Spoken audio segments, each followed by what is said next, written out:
Okay, so you are going through a period of heartbreak at the moment, and you are going through a phase of feeling hopeless.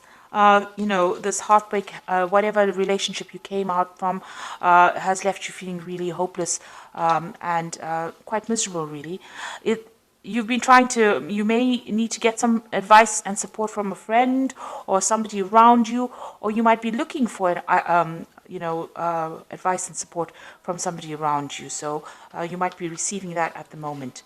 So in the past, you've been spending a lot of time thinking about the past, maybe romanticizing it a little bit too much. And the relationship that you were in was really one-sided. Maybe you ended up investing a lot of effort into it, and it did not pay off for you. Now, going into the future, you've got a peace and harmony coming in for you. So it looks like you might be meeting somebody, but there's definitely a sense that you will get over all this heartbreak and hopelessness, and reach a kind of balance in your life. And there will be a focus on manifesting love. So it seems like that's where you are planning to focus all your attention on, trying to manifest that perfect relationship that you are looking for. So those are the energies for those 2 weeks. So I'm using the Tarot of the Elves for the main read. I have shuffled this deck. I'm just going to cut it and draw the cards.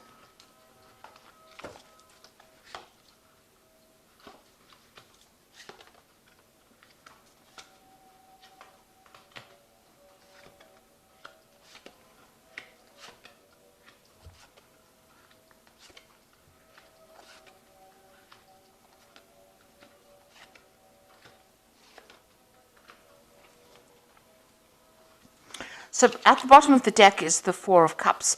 So it looks like that relationship that you were in fizzled out because you both lost interest in each other. You all seem to have had different visions for the future, and you're going on different pathways. You can see that both of these people are looking in 2 different directions. There were lots of problems within that relationship, and even though it seemed on the outside to be quite good, and there seemed to be love in that relationship, it seems like, you all had lost the spark, and it seems like you all had, different expectations about what you wanted from the future. So you're dealing with that energy at the moment, where you have both gone your separate ways. So you've got the Three of Pentacles over here. It seems like, you have made a decision about what you want to do. Maybe people around you not really agreeing with whatever you've decided, but you have, assessed the situation and decided, you have made your decision. You know what you want to do now in life. You're taking a stand for what you want, despite the fact that people are not really in agreement with it. Now, in that relationship in itself, there seems to have been quite a power struggle that went on. There seems to be a lot of drama, and there might have been a lot of loss as well associated with it. So you might have invested in it, and there may have not been any kind of rewards. And as you can see, both of you struggling for power over here. So this is the reason why maybe you've decided to take your lot and leave that relationship behind.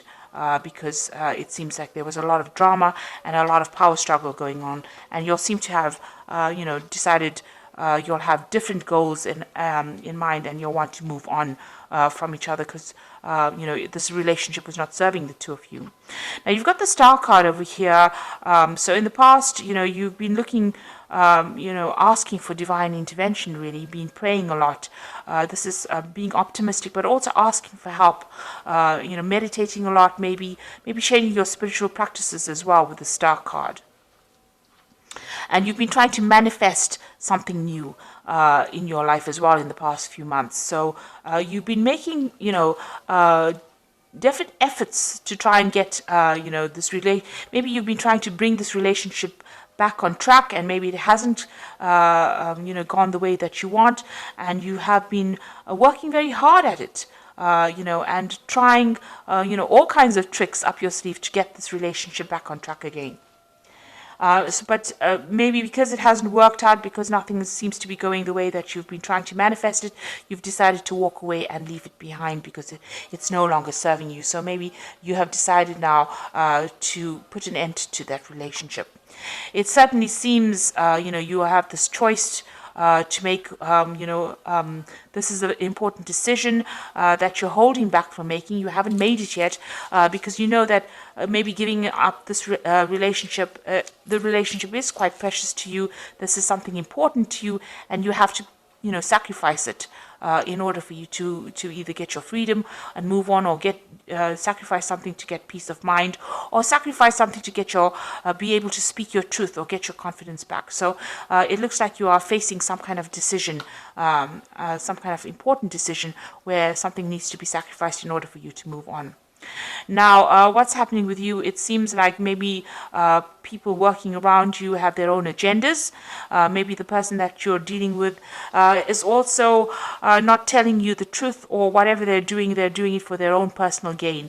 So maybe that person that you're dealing with is, not speaking the truth. Or they're dealing, there's a lot of lies or deception going on, something going on behind your back that you're not aware of. They might be sabotaging you in some sort of way, or stirring up problems in some kind of way, and they have some kind of hidden agenda. And, this is... maybe they don't want to let you go, and maybe they're trying to prevent you from moving forward. Maybe you don't see that there's anything to be rescued within this relationship, and you want to leave, and maybe they don't want you to.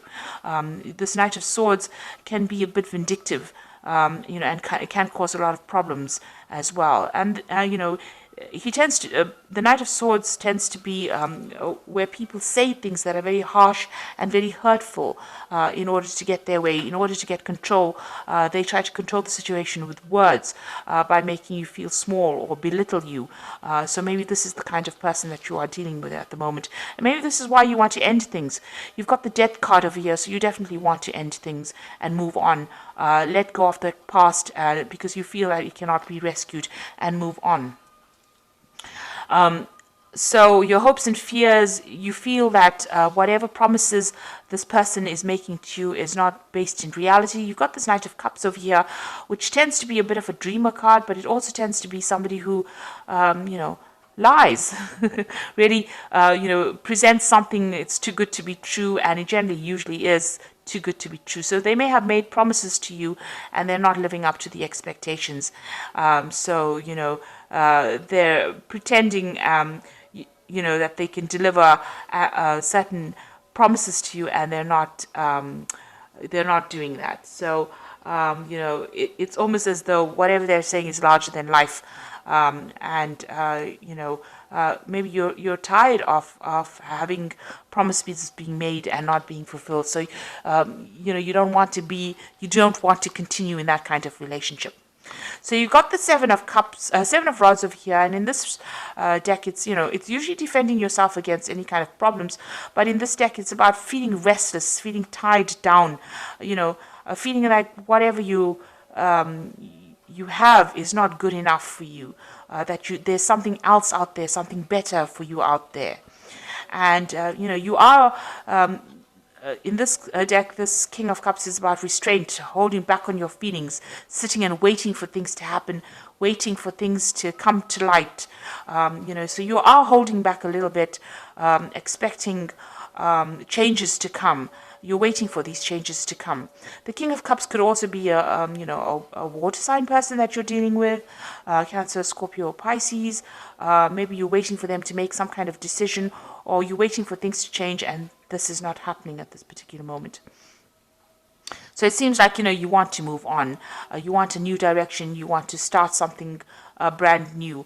And, you're willing to start it alone.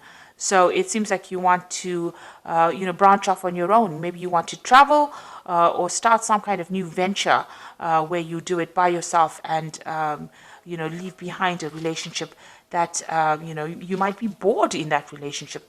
Maybe this is the reason why both of you have decided to move on, where you started off, getting along very well. Maybe, the conversation has now died down and there's nothing more to say. So it seems like you want to start off new. You might want to travel as well with this card, with the Ace of Rods. or you might even be looking for a different kind of relationship. Maybe you are attracted to somebody else as well. The Ace of Rods is also the beginning of an attraction, a sexual attraction to somebody else. So maybe there's somebody else that you're more attracted to, and maybe you want to start afresh with that person because the relationship you are in is not very attractive anymore. So there's some kind of decision that you have to make, and you are being faced with this particular dilemma at the moment about whether to stay within that relationship or whether to leave it, cut it out of your life and move on. And this is where you are at the moment. So it's important to consider all the facts. In your mind, you seem to have made up your mind that you want to move on, but something is still keeping you attached to this relationship. Maybe this person has asked you not to leave, and they're doing everything in their power to prevent you from going. So you are faced with a very difficult situation, a very difficult choice here. You have to go deep within yourself to find the answers to that question. So let's see what the Archangel Tarot says. It's the Empress. Time to act upon your plans. So creativity is rewarded, luxurious and abundant resources. So you have to make up your mind and make a decision based on what you foresee for the future for yourself. So you are the most important person, and the decision you make will have to be for your own happiness, regardless of how the other person feels in that situation. You've got the Seven of Gabriel over here. It says, stand up for what you believe in and have confidence. Claim your personal power. So you're going to have to stand up for yourself. If this person is preventing you from leaving or preventing you from doing what you want to do, you need to decide that you are the most important person and follow your own path in life. The last card is the Six of Ariel, which says material needs get fulfilled in magical ways, and acts of kindness, giving or receiving with a grateful heart. So there will be people around you that support you. With the Six of Ariel, it's about getting that support. And if you are, if you need financial support or emotional support, it looks like there will be people around you that give you that advice and support that you need. But just remember, you are the most important person, and whatever decision you make, either way, it's fine either way. It will all be okay either way, provided that you have put yourself first. Put your needs above everybody else. It's time for you to focus on yourself and give yourself priority. And, this is a card about getting your power back with the Ace of Rods, getting power back in hand and standing up for yourself and being independent and confident in yourself. Enough so that even if you're alone, it doesn't really matter because, you are confident and you believe in yourself. So that is the most important thing. So you're being faced with an important decision over here, and it looks like, maybe you've decided to move away from this old situation and branch off on your own, and maybe travel as well, and getting that power and confidence back in your hand again. So I hope that this reading has resonated with you. Please don't forget to like, share, subscribe. Leave me some comments if it has. Thank you so much for watching. Take care now. Goodbye.